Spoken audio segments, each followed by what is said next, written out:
Welcome to Talk About Tulsa.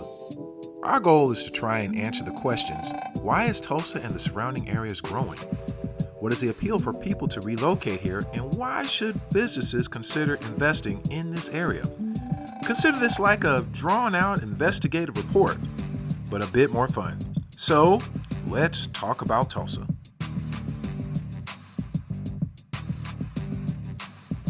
Thanks for joining me on another episode of Talk About Tulsa, where we talk about Tulsa. And I'm just Mr. Inquisitive, and I'm always trying to figure out what is happening in Tulsa. And I'm trying to understand, why is Tulsa growing? I'm going into people in the public, I'm asking questions, I'm researching to see what is making Tulsa so popular. Because I believe Tulsa is a great place. So before I get into today's guest, I want to tell you who this is sponsored by. It is sponsored by, who's it sponsored by? Simply Delish. Oh my gosh, say it louder. Simply Delish! That's right. It is sponsored by Simply Delish. Those are my camera people in the back there. And for those of you that are listening on Spotify, you can't see them, and that's okay. Simply Delish Catering, it is a fantastic catering company. They do large weddings, large events. They do personal catering, personal chef situations. Also, kids cooking classes. Look them up on Simply D-Lish online and sign up for the next kids cooking class. Those things are fantastic. But if you're looking for somebody that has great hospitality, great food, and simple tea, which is amazing, Simply Delish Catering. That's Simply D-Lish. Lish. Let's do that again. That's Simply D-Lish online. Okay, so today I have a special guest. And the reason why I wanted to have this conversation with this person, because I was upset. Yeah, I was upset. I typically do these recordings and these podcasts on location, where I like to go to where the people are. So one of my previous shows, I was going to show up at their location and set up like I have set up. There's a camera there, and then I got microphones and all that other stuff. And I needed some place to set up shop to work before I had to do the podcast. So I went to a coffee shop in the local area. I'm not going to give the name of the coffee shop. It's a good little coffee shop, but it's a big franchise coffee shop, and that's fine. However, I'm going to say it, the Wi-Fi wasn't giving me what I needed. It wasn't working, and it is what it is. It happens. Locations just have bad Wi-Fi, tech. It happens. It happens at my own house. So I'm like, oh my gosh, I still need to work. So I went online, and here's the thing. I researched the area for other shops. I did. The night before, I was preparing myself, and I didn't see anything. So I went online while I was at this other coffee shop, and I found that there's a coffee shop literally across the street. Drip City? What? So I packed up all my stuff, and I came over here, and I was like, oh, Drip City in South Tulsa? What is happening here? So I was like blown away. The location is beautiful. It's a great location, as a matter of fact. I think it's a lot of traffic on a nice little corner here in Yale and what is it, 81st Street? Yale and 81st Street? 91st. How do I not know that? Yeah. Yale and 91st Street. It looks really cool on the inside. And, man, I had the best chocolate chip cookie on this earth. Lo and behold, the owner happened to come through there. And today I have with me Mr. Sean Terrell. Sean, yes, sir. Nice to come in and have this conversation with you. Thank you for being on the show. And so I just wanted to get to know you and let the people know how, like, this place, and you told me this place has been here for 18 months? 18 months. How was the Wi-Fi, by the way? Way better of that other place that we're not going to name. But yeah, much better. And plus, it just the vibe was better, man. I appreciated the youthful feel of when people came in. They were jovial, not mad for whatever reason at the other location. But so 18 months. Where did the concept of Drip City Coffee come from? Well, it was a long process, to be honest, of, trying to figure out my why. That was the first thing. Why do I want to open a coffee shop? Why do I want to do this? And then have everything from that point stem from my why. And so Drip City, kind of the whole concept was we wanted to reach the younger crowd, the younger generation that don't really like coffee. They kind of like energy drinks, things like that. But we wanted to introduce them to specialty coffee, and we knew that we had to have good branding, we had to have a good name, and so Drip City is a play on words. For the millennials like myself, we think drip coffee, so we have really good drip coffee if you come to Drip City. But for kids my son's age, he's 17. Drip is more of a style. It's like you look good, you feel good. You got the drip. So That was your son working at the front desk? That was my son. Okay. Yep. Because one of my camera people was wondering if that was your son. Yep, that's So- him. That's my All right. firstborn. Firstborn. Okay. What's his name? Julian. Julian. So Julian gets to see the whole entrepreneurial process on this. Absolutely. That's fantastic. Yeah. So how long did it take you to come up with how long before you said, okay, let's go? So I knew I've never worked in coffee before. Okay. So this was all new to me when me and my wife were like, let's open a coffee shop, just kind of throwing it out there, like, yeah, let's just do it. I knew I needed help because I've never been a barista, never run a coffee shop. So I went to Texas Coffee School and got some coffee training and came up with the business plan and all of that. So that was, I want to say, January of 2023 was when I went to Texas Coffee School, and we opened in October of 2023. I did not know that there was a Texas coffee school. Yeah, Wow. it's in Arlington, Texas. No kidding. How long was the training? 3 very intense days. Yes. I thought you were going to say 3 weeks. It was 3 days. It was 3 days. Wow. Very intense. But they send you home with a big packet of information to kind of go over after you leave. But it was intense, but it definitely gave me kind of the knowledge and also kind of the for lack of a better term, the wherewithal, the drive to know like, hey, I can actually do this. Like you can make this happen. I definitely feel like I would have failed if I wouldn't have gone there. Because I was going to ask, why coffee? That's a great question. Yeah. Because I feel like coffee is a glue to bring people together. If you go back to the history of coffee, there's some of it's folklore, but some of it's based in fact. But coffee was discovered in Ethiopia, and if you go to Ethiopia today, they actually have ceremonies where I liken it to barbecue here in Oklahoma. You invite some of your buddies over, and you're like, man, I'm gonna smoke a brisket. You take pride in that. You may have your rub down, and you got the wood that you like to use, and maybe use an offset smoker, maybe your pellet grill.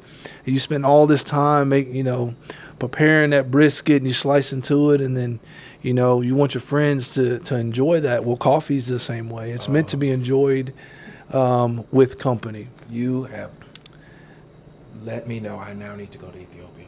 You do. You really do. I love coffee. Yeah. I love coffee. So did you drink coffee beforehand? I did. I drank what they call motor oil, dark, super Folgers, dark, Yeah. bitter, disgusting. It wasn't until I went to Texas Coffee School that I realized I'd been making it wrong. I'd been drinking bad coffee my whole life, and really opened up my eyes to what coffee can be. And so now, back then I would probably drink drip coffee with cream and sugar. Yeah. Now I'm offended if you put cream and sugar in my coffee. I'm kidding. I don't get offended. No. But I understand. I encourage. Like we hide the cream and the sugar. We don't want our customers. Of course, if they ask for it, we'll give it to them. But we want them to try it without it and experience what coffee's supposed to taste like. Yeah, because if you have a good coffee, you can taste the nuts and the fruit in it, and it's just magical. The only problem with me, unfortunately, So got a little acid reflux, and I gotta bring it down.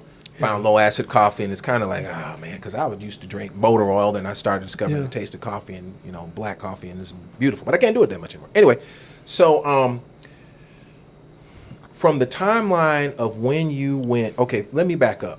Are you from Tulsa? I am not. Okay. Yeah, I moved to Tulsa about 13 years ago from Kansas, of all places. So I grew up in Kansas. I was born in Oklahoma City. Okay. Kind of went all over the place. Moved to Ames, Iowa as a baby. So both my parents went to Iowa State. And then moved to Kansas when I was little. Grew up there, played college basketball. Okay. At Lincoln University in Missouri for a year, then transferred back to Kansas. Got my bachelor's in crime and delinquency. Okay. And then moved to Tulsa 13 years ago to join the Tulsa Police Department. And had no idea or thought of opening a business. None. When I moved here, I was homeless. Okay. I was sleeping on somebody's couch Oh my goodness. in the police academy. Wow. Yeah. That's pretty neat. So police officer. I mean, it just the whole thought process of I'm a police officer and I'm also just open a coffee shop. The two don't go together, man. They don't. They really don't. So what made you think? There's so many questions. What made you think about I'm going to do a business, not just coffee, but a business? Well, so I have another business. This is my first business. So I own a security business. Okay. With another business partner of mine who was also in law enforcement as well. And so just from the kind of the connections that we made, we both were, dedicated our career to community outreach. And just, we were for a long time, like kind of the community policing officers for the department. And so we started this business together. And it's a good business. We love what we're doing, but I wouldn't say I have a passion for security. Gotcha. And so when me and my wife were like, well, what do you have a passion for? What kind of business would you like to open that would be a passion for you? And so I just have a passion for people. I love meeting new people. I love, talking to people and all of that. And I like coffee. So I was like, well, let's do it. Coffee shop. That's brilliant. What better place to meet new people? Yeah. And bring people together than a coffee shop. Yeah. So that's kind of how it started. That's cool. So that happened. So 2023. 2023. Just a minute ago. 2023. And then how long did it take you? You said it was like 6 months to open once you did it? About 6-7 months. Really the whole process started in like June, where we got this place and we started kind of our remodel, our build out. So it went pretty quick. What made you select this area? So again, we are at 91st and Yale, which is a nice area. So like right across the street from here is a Whole Foods. So it gives you an idea of the area. It's a really nice area. Yeah. So we were very strategic in where we wanted to be. We knew we wanted to be in South Tulsa. Okay. I think a lot of our specialty coffee shops and really good coffee shops here in Tulsa are kind of midtown, downtown area. Yes. And that's, where the people work. Yep. And so there's still a lot of people from COVID that still work remotely.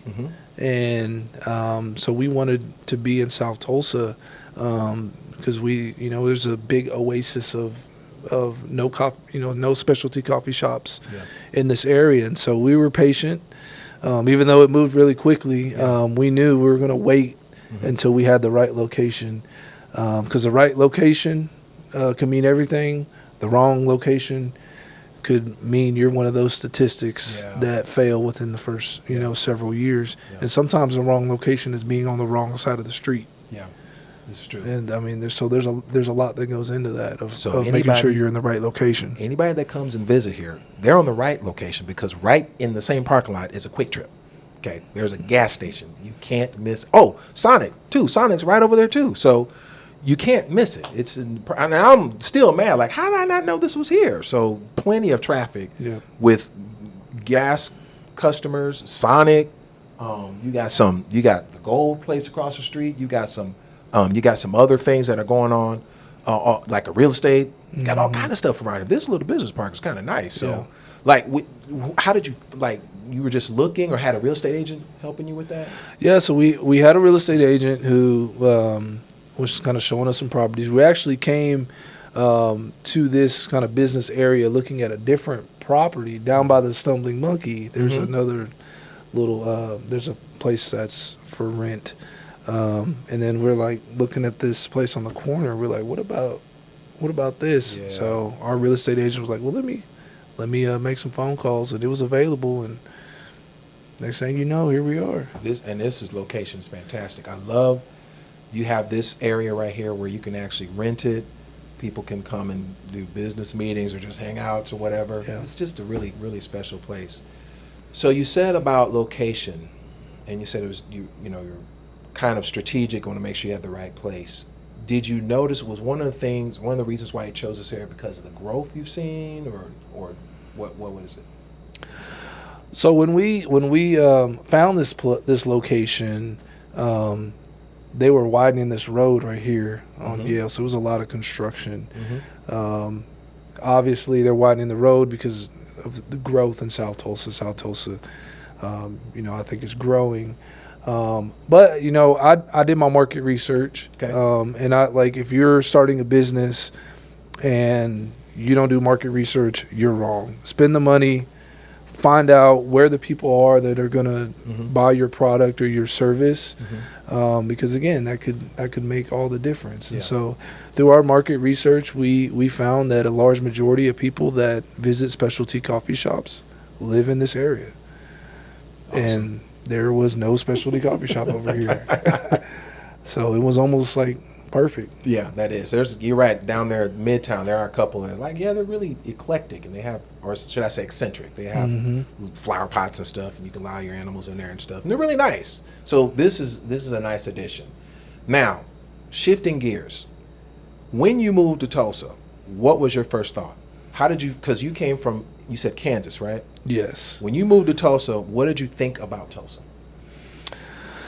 Well, when I first moved here, I didn't even really have an opportunity to really experience a lot of what Tulsa had to offer, just because I was in the police academy. My life consisted of shining boots and studying the geography of Tulsa. And so it wasn't really until maybe a year into living here that I was kind of like exploring Tulsa, seeing what there was, and you got to remember, I come from a small town in Kansas, so my standard of what's good isn't very high. But I will say from when I first came here to now, we've seen a lot of growth that I think has made Tulsa an appealing place. Yeah, so we have the gathering place come. Obviously a beautiful park, place to take your kids. I think about the growth of downtown. When I first got here, I kind of feel like downtown was like tumbleweeds blowing around. I felt the same way. There wasn't a whole lot going on, and now there's a lot going on. Tulsa is such a unique place. All the Iron Man, all the little competitions, bike races, things like that. There's just so much here to experience, and obviously the rich history. Some of it good, some of it bad. Obviously, Right. I had no clue. I had no idea. And you were just a few hours up the street. And my grandmother lives here, and I had no clue about Tulsa's history. No clue. Same. So when I moved here, I'm pushing in the 18, 19 year range somewhere. And so I'm from Michigan by way of Fort Hood, Texas, Army. Yeah. And so and my job, which was telecommunications, was like everybody come through Tulsa almost, who in that time period in the early 2000s would come through Tulsa. And so I had some friends who were out of the Army that came here, and they're like, yeah, come on to Tulsa, it's cool. By the time I moved here, they all moved out. But when I got here, I did the research on the Tulsa race ride, and I was like, what the heck? So I called my parents. Mom's in her 80s now, Did you know about this? No, never heard of it. It just totally like. I wouldn't say it's a like it's sheltered so the rest of the country doesn't know, but it's not. It wasn't very well known until about 2020, which is crazy. Because I like another example for me is back in the late 90s when I would drive from Arkansas for because I go visit family and I come through Arkansas, or come down and then you have to go on Texarkana. There were never any signs to Waco until you were like, oh shoot, there's a sign to go to Waco, and I was like, is that because of what happened in Waco? So it's almost like it makes me wonder. You don't hear about what happened in Tulsa because of what happened. So when you found out, what were your thoughts on that?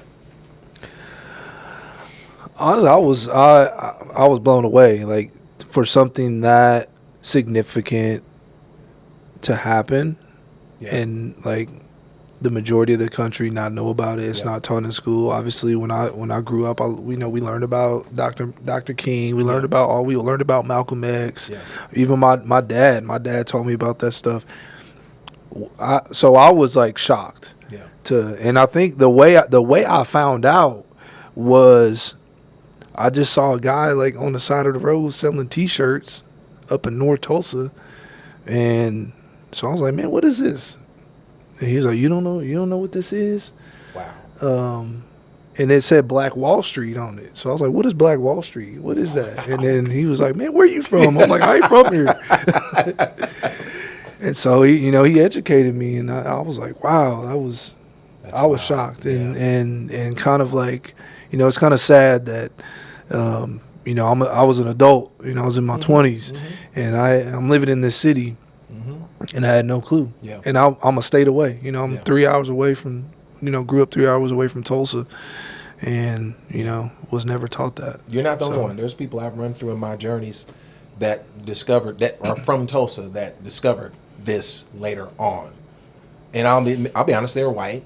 And the gentleman was like, no one ever told me. It's a friend of mine from work. He said, no one ever told me this, and I don't know how I didn't know it. And he said, well, it is what it is. So when you about when did you start, because the tumbleweed thing, I didn't want to move to Tulsa because when I came here to explore it with my job, I was here for a week.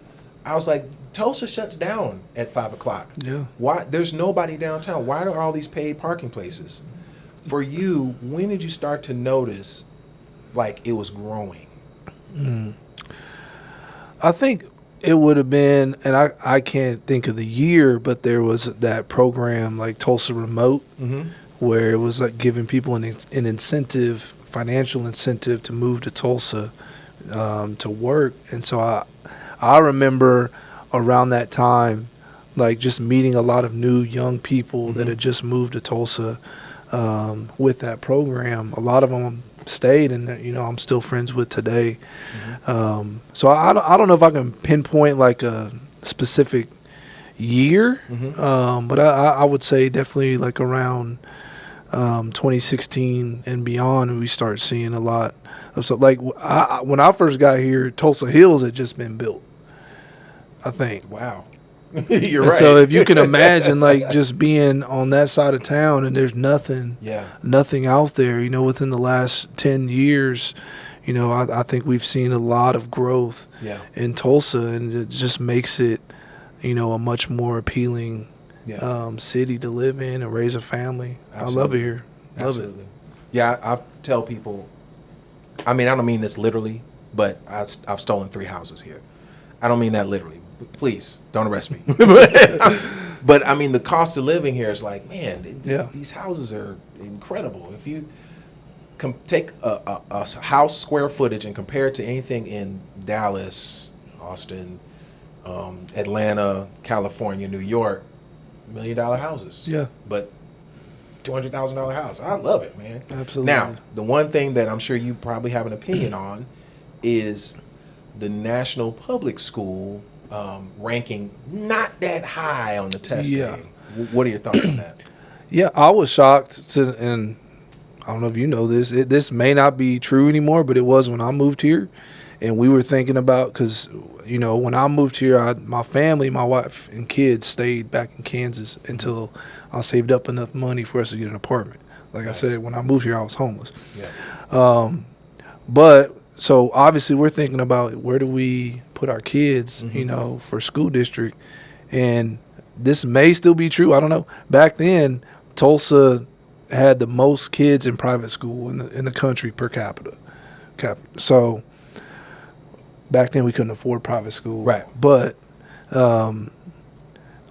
maybe that has something to do with it, the public education here. Nobody wants to put their kids in it. We got all these kids in private school. I don't know.